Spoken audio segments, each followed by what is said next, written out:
Well, it's Saturday evening, about 6:30. Got this 1486 IH tractor.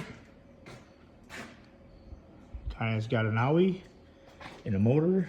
Sounds like a either wrist pin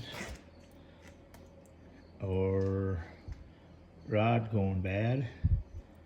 Next guy's got a 5488 motor we're going to install.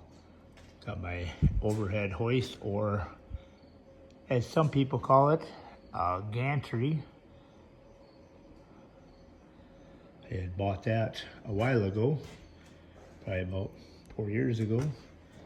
It's been a friend ever since. Can get a lot of work done with it.